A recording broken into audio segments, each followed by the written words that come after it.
ചിന്തതൻ ദേവനന്ദനത്തിലെ പൂമരങ്ങൾ പൂത്തരാവിൽ നിന്റെ നർത്തനം കാണാനൊരുങ്ങി നിന്നെ കാത്തു നിന്നു താരെ നീലാകാശവും താരകളും.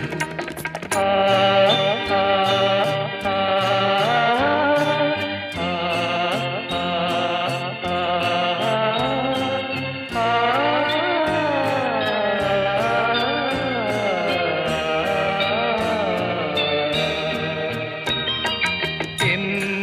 സ്വപ്നത്തിൻ താമര പൊയ്കയിൽ വന്നിറങ്ങി